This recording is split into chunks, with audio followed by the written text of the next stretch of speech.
Welcome one and all, and very much welcome to this next training session to help you with your macadamia businesses. Today's session will be on macadamia harvesting practices and identifying the best practices that you need to implement to retain quality. And today's session we will try and go through as much about this subject as possible with you. You'll learn how to understand and prepare for harvest, which will involve how to organize the harvest, the teams, what work needs to be done, that type of thing. What needs to be done in terms of post-harvest handling to sort, grade and dry the nut. And this together will help you to reduce the risk of rejection of your macadamia crop at a factory or a buyer. Will increase the value of that because a larger proportion will be either processed or sold on, and it will enable you to get a good reputation. Harvesting and post-harvest are critical for farm revenue. Without having good procedures in place, it's very difficult for you to engage the market and to make money from your macadamia business. So it's a really important time of the year. So today I will take you through all the steps of the macadamia harvest, starting with how to prepare the orchards and your team and staff to conduct the harvest effectively, how to organize the harvesting on a weekly basis and systematically across the whole farm to make sure you collect all the nut and it doesn't stay too long on the ground, dehusking within 24 hours of collection, how to assess whether it is mature, to remove immature nuts from early on in the process, how to put nut onto drying racks or drying facilities and what you can do to the nut to preserve its quality at that stage, and how to sort while it's at that stage to make sure your consignments are really of the highest quality possible to the factory. So in terms of what to do before the harvest starts, a lot can be done early before you start. There's a lot of work to do with harvest, so the more prepared you could be, just the better for your farming operation. It will run more smoothly and staff can concentrate on collection and handling the nut rather than doing additional work as well on the farm. Really important to start with is to move through the whole farm and to do like a clearing and a clear up of the farm. This would involve kind of like probably slashing or weeding. Obviously in Malawi, harvest is usually coinciding with rain, so it's a time where the bush is growing up. So it's good to slash and get all that down. That really enables you to see what's going on in the orchards, see what nuts falling. Yep. The other thing that's really important to do before the harvest starts is to go through the orchard and clear out any premature drop, so nut which is very small usually, or any nut that's dropped over the year. You do get the odd flower and stickers in the trees. These can drop over the year. Now these should be removed so they're not mixed. You don't mix old nut with new nut. But also these can introduce pathogens and bacteria which are bad for your consignment in general. So to go through the whole orchard, give it a slash, clean up underneath the trees. Now it's really important as well that when the nut starts dropping off the tree, it doesn't get hidden in the mulch of the tree. Now if you're applying a heavy mulch, which is a very good practice and we strongly recommend it as a best practice, however, if it's a very soft mulch and the nuts drop, they can be actually hidden inside that mulch. So there's a couple of things you can do here. Some farms clear the mulch completely so they can see everything that drops, and they usually move the mulch back to like the drip line, the edge of the basin, so any nut that drops will be dropped onto relatively clear ground. The other thing you can do, which is also a good practice, is to like rake or to like break up the organic material, the mulch, so it forms like like a mat, yeah, where if the nut drops, you'll be able to clearly see it, and any like very what's the word, sort of like lots of grassy or large material, you can just rake to the side of the basins. That would be really good. Okay, so that basically means the orchard floor, you can see what nut is being dropped. You can remember as well that the harvesting practice will be far faster if the people collecting can see the nut. The other thing is that means that it's more thorough, the collection. If there's nut hidden in the mulch, that may be sat there for a couple of weeks, a month even before it's collected, and that means that the quality of that nut is likely to be reject, either because it started to germinate or whatever. Yeah. But there's other things you can do in addition to preparing the orchard, and this is really for more preparing the farm organisationally to do the harvest.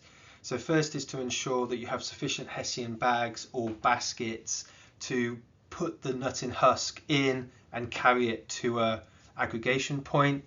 Be important to make sure all the equipment you're using is just kind of like cleaned and is in good condition, so you don't have any breakages. Obviously this is going to be quite a busy time of year, so anything that slows down the process is going to be a bit of a pain. Important, like, think how you want to organize the harvest itself.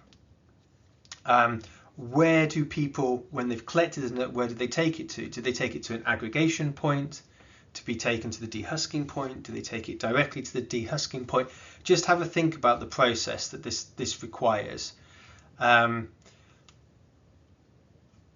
Also, to where you're going to dry the nut and probably do a flotation test on the nut, it's really important to give that a nice clean, make sure the racks don't have any debris from the year before, there's not any defecation from any animals or chickens, or if you've used the structure or the place for other things, make sure it's properly cleaned. Again, this means that just your consignments will be clean and they look good it's better.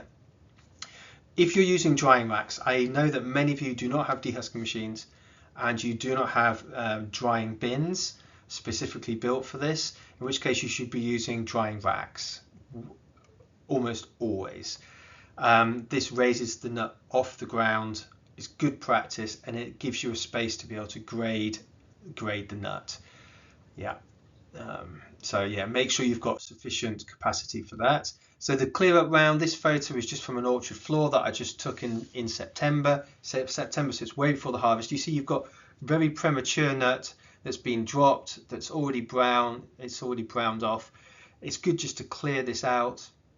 You also see you've got some premature drop of much larger nut here as well. This photo was taken at the end, like mid-late September in Anchisi. So it's good for that type of nut, just to like cut it in half to see what's actually happened to it. Does it look okay, or has it got a nut borer inside it? Has it been damaged by stink bug? It can help also give a bit of assessment as to what the level of maturity is. So yeah, this is an idea of how you work on the mulch. These two photos were taken at the same farm, about 6 months apart. One which is obviously in the dry season, you see they've got a very heavy mulch on there, keeping the feeding roots nice and protected, reducing the temperature of the soil, enabling the roots to really grow which is going to keep the tree healthy, so it's essential. But then when you moved close to the harvest, this next photo was taken about a month ago. This is when you can see they've cleared all the mulch away. They've got the line of trees nicely cleared. This means that any nut dropped, you'll be seen straight away because it's bright green. Okay, so clearing out the lines really, really helps as well. And this just helps you collect the nut more systematically, more quickly, more thoroughly. It helps a lot. Yeah. So in terms of best practices for actually doing the harvest, the general rule is that you should only collect nut from the orchard floor. The nut drops naturally from the tree when it is mature. However, so this this greatly reduces the amount of immature nut that you'll find in consignments to start with. If you take nut from the tree, a lot of that is going to be immature, and a lot of it's going to be rejected either by you or by a factory. However, right at the end of the season, you may see that there are some stickers, what you call stickers, like nuts that just won't drop in the tree. Now, some varieties are quite prone to this, so I really do suggest that at the end of the season, it's actually quite good to go around and just try and remove the stickers. This gives you a bit of a bump in your harvest right at the end. Clears the canopies from nut, which could be a source of infection or problems for the following year. It's just kind of like good practice. So, but during the main season, definitely collect from the floor, remove everything at the end of the season to clear out the orchard canopies, and avoid irrigating during the harvest. Not many of you have got irrigation systems, but those that do, that additional water introduced can be a source of mold and can trigger germinations and stuff. So particularly if you're using micro sprinklers, it's not good to do it during harvest. In Malawi's case, that's not a big issue because you're during the rains anyway. Super important, collect regularly from the whole farm every single week. Now, there's lots of ways to approach doing this, but the outcome is always the same. If you regularly collect, the nut spends less time on the floor. The less time it spends on the floor, the sooner it can be dehusked, and the less opportunities you have it to go rancid or to start germinating. So this raises the yield, it raises the quality, and is something that's really, really important. Another thing you see is that people try and go around the whole farm in one day, in a week. Depends on the size of your farm, but it's actually much better to systematically go through the farm.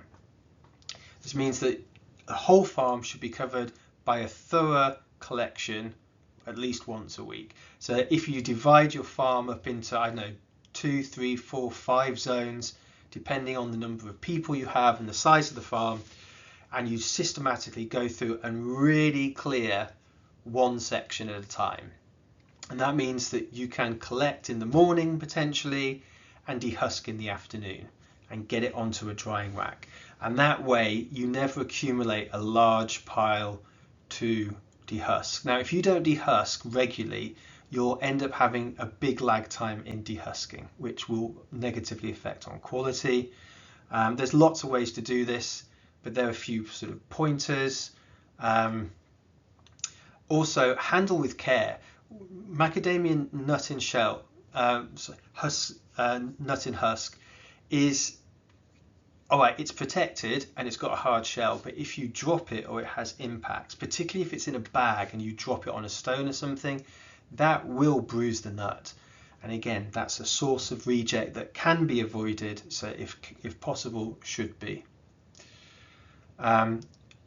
Keep good records of the harvest. This is really good for like record keeping and understanding the patterns that you see in the harvest. So each collection round, you should kind of like have a ledger that says which bit of the farm this is from, which field, which block, whatever, what date it is, how much nut in husk, what the results of the flotation test were, how much nut you put into grade A on drying racks or grade B or whatever. So just try and keep like these type of records because they're really useful to give to technicians and agronomists to kind of understand what's going on your farm. Also, the better the records you keep, the better you can plan in subsequent seasons. So planning is also a really important issue here. Have an idea of how much nut you actually think you're going to be producing. This can be based on previous seasons and like figuring out what the season is like you're currently in, and basically do a bit of a yield forecast. This enables you to identify the team of people, how many people you're going to need, how many drying racks you'll need, how much space you'll need, work out how many days and weeks and collections and stuff you will need. Identify where on the farm you want people to collect to, figure out how much equipment they need, make sure they have equipment, identify where nut will be collected to, identify where it will be dehusked, figure out if we collect in the morning, do we dehusk in the afternoon, do we collect several places over 2 or 3 days, then dehusk at one time.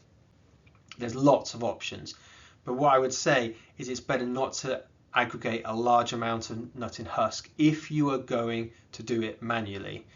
Manual dehusking is much better done in small batches on a regular basis with a knife. Dehusking, as I mentioned before, many of you do not have dehusking machines. If you're starting to handle several tons of nut in husk, I would suggest maybe getting a small dehusker. Your records of how you're collecting the nut, how regularly, will be really useful if you do decide to get a dehusking machine, that you get an appropriate size dehusking machine. It's very easy to get a very large dehusking machine that gives you lots of extra capacity, but it's a complex machine to maintain. It's better to keep the machinery small. If it's small, it's cheaper, it's usually easier to maintain. So, you know, like, these records do very much help you make the right decisions with post-harvest investments. Also, if you decide to get bins later on, these type of records really help you make sure that you get the right sized bins. Also, these records will help determine what your actual yield is, how that compares to your yield model, and whether the farm is on track to hit its targets. Anyway, dehusking should be done as soon as possible after the nut has been collected. You've got to remember that even on a weekly collection, the nut may have been sat on the floor for a week before you've collected it. So basically, the message here is to, when you get nut, you dehusk it straight away. There's actually some farms that actually dehusk in the field and return the husk straight away. So they'll collect, they just dehusk, they have the knives with them, they just dehusk them, do the flotation test, and they take it. Depends, and often farms that are very fragmented and over long distances, which is occasionally the case, that's a good practice because it means it reduces the volume and the weight you have to carry. So try and do the dehusking within 24 hours of harvest collection, and use a knife. Use a knife to split the husk off, to cut the husk. Do not use rocks. If you use rocks, it will bruise the nut, and that will be a reject at factory. And you could crack the nut, so things like cracking. If it's cracked, you're more likely to have rancid nuts. They will be rejected. You're more likely to bruise the nut, which means you're much more likely to have much lower grades when it's finally processed. So it's just really not good to use rocks. So really do not use that practice. Once it's been dehusked, you can do a quick maturity testing. Like this test is not perfect. It doesn't really differentiate well, but it will differentiate the fully mature from the from nut that really is not mature, which will be reject. So it's a very simple flotation test. Immature nut hasn't accumulated sufficient oils in the nut, so it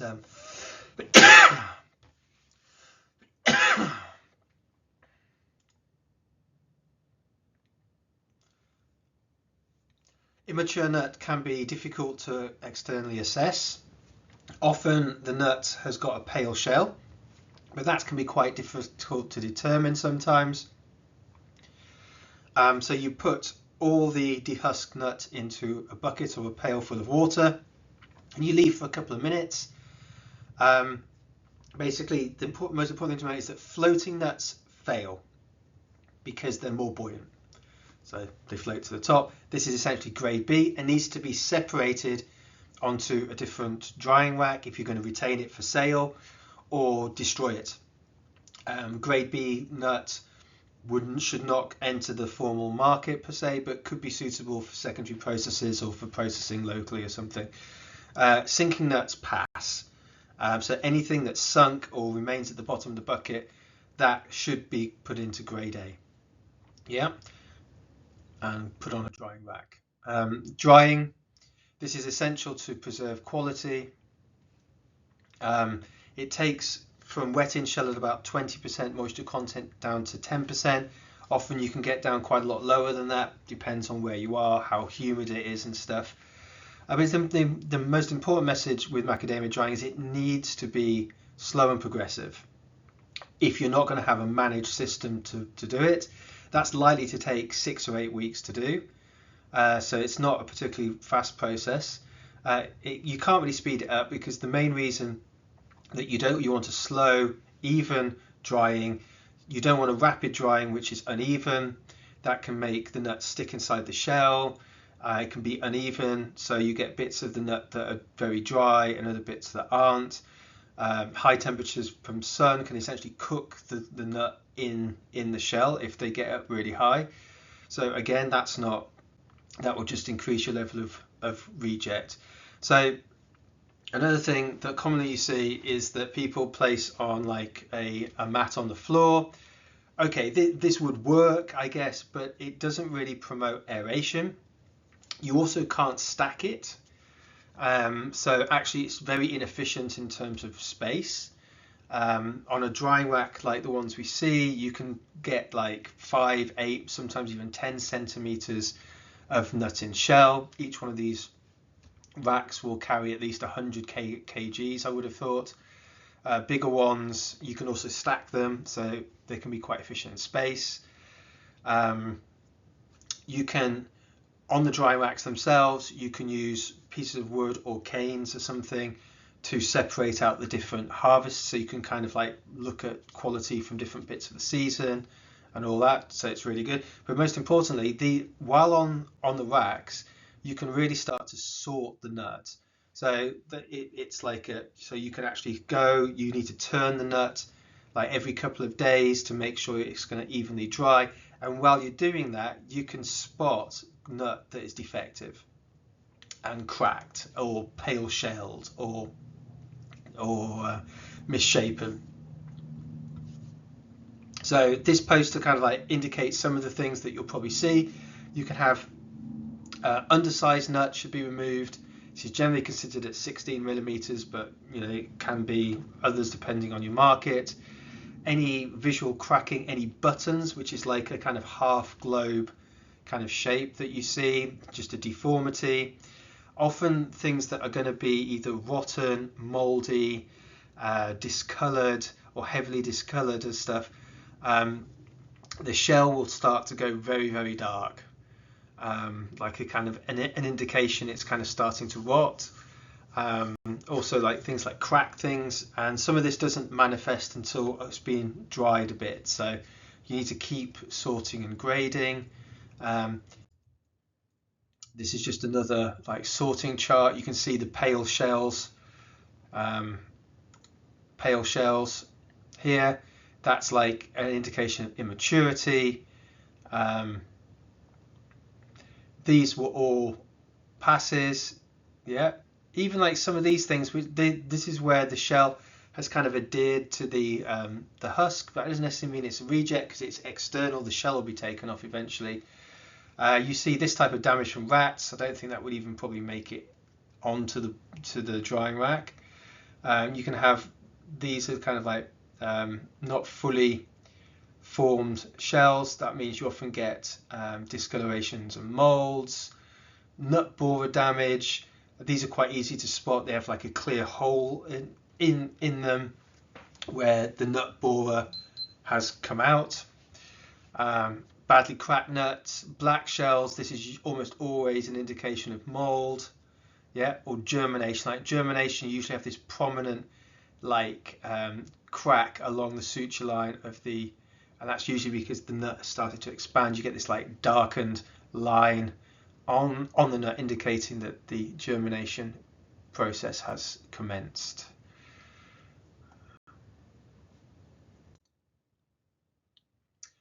So what do I think the key take homes that I would like you to be thinking about is that firstly, like harvest practices is really where the revenue from the farm is going to be developed. So it's really important. It's a focal point for the year. It's all the revenue for the farm is going to be dependent on this for the macadamia side of the operation.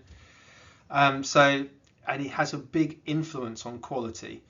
For point of harvest, you can only reduce quality, right?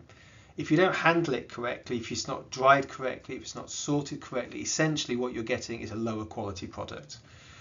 If you harvest well, sort well, dry correctly, you will have much higher quality consignments than if you don't do those steps. Higher quality consignments are significantly more valuable. If we think that nuts in shell, if you have sound kernel at 30% and unsound at like 3 or 4%, your crop is going to be worth 2 to 3 times per kg than if you produce at 20% sellable kernel. That's even if you could get a market at that. So it's really important. And even if the quality coming from your farm is not amazing, you can improve that quality through post-harvest handling. Really important. So and many mid-sized farms that you see haven't really invested in post-harvest. You need ideally a structure to store the nut, drying racks if you're not going to have bins. A small dehusker would be great, but it needs to be easy to maintain. You can get manual ones that maybe don't need electricity, depends on your setup, okay? But you need these systems in place. People often jump to the equipment, whereas in many ways, like a lot of the things we've talked about today are to do with like people who know what they're looking for. They know how to harvest correctly, they know how to dehusk correctly, they know how to grade and sort the nut when it's on the drying rack correctly. Yeah, so this is more processes. And I would say that if you start with a manual process, then you collect data from it, it means that when you mechanize, it will be a lot easier to get the right equipment in and calibrate it to the size of your farm. Anyway, preparation is key, making sure you have the facilities sorted out, the team in place to do it, the team know what they're doing, you can organize it. I would also heavily recommend, particularly for the first couple of weeks of harvest at the very, very least, you are there. As an owner, it's really important for you to be there and oversee and to help the team do the best that they can. And if you could be there through a significant portion of the harvest, that would be really good. Just to maintain standards, ensure the protocols are properly followed. They can slip if they're not well supervised. Okay. Harvest weekly and systematically and thoroughly. Make sure you don't leave nut on the ground. This means that you reduce the chances of germination, rancidity, and improve the overall quality of what you're taking out of the field. Place it on a drying rack. Get a proper place to store the nut. Really important. This may involve repurposing an existing building for the duration of the harvest. It would involve building some drying racks. These drying racks are not expensive. It's planks, nails, and some chicken wire. You can construct them quickly. You can construct them on farm. I would recommend that you have a couple of people on farm that can maintain them, re-strengthen them. Yeah. Okay. And yeah. Wish you a very productive, successful harvest. If you have any questions, please get in contact with us. We'd be happy to help you organise your harvest. Have a great day. Thank you very much.